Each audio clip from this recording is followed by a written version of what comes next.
Excellent. Thank you very much for that. Sam, have you come across any other grey areas or areas for interpretation?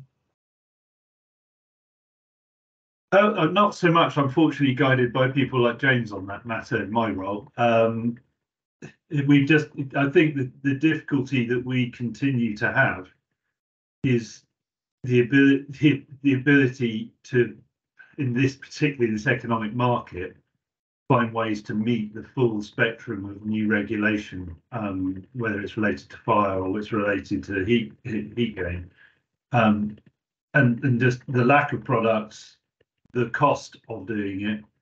We've very rapidly, like many other developers, reached a point where housing is just not a sector which we can continue to pursue in the short term, because the ability for the UK construction industry to supply materials and labour and technological knowledge to meet the regulatory requirement and environment, combined with the situation that we have in the country, means that we're not able to actually produce housing at the moment, which is extremely concerning. And that's we certainly shouldn't be dumbing down any of the regulations, particularly Part O, because the intent is absolutely appropriate.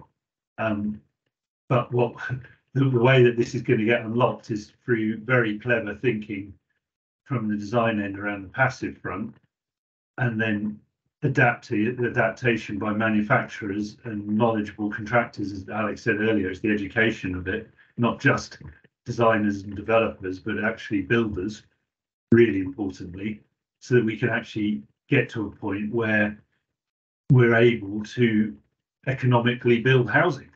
And I'm sure that will come as a result of bigger macroeconomic forces, but that's the biggest challenge we've got.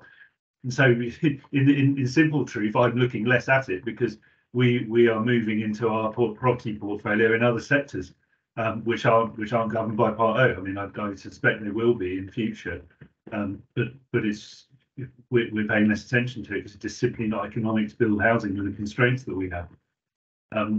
Sorry, a bit doom and gloom, but that is the reality of what we're discovering.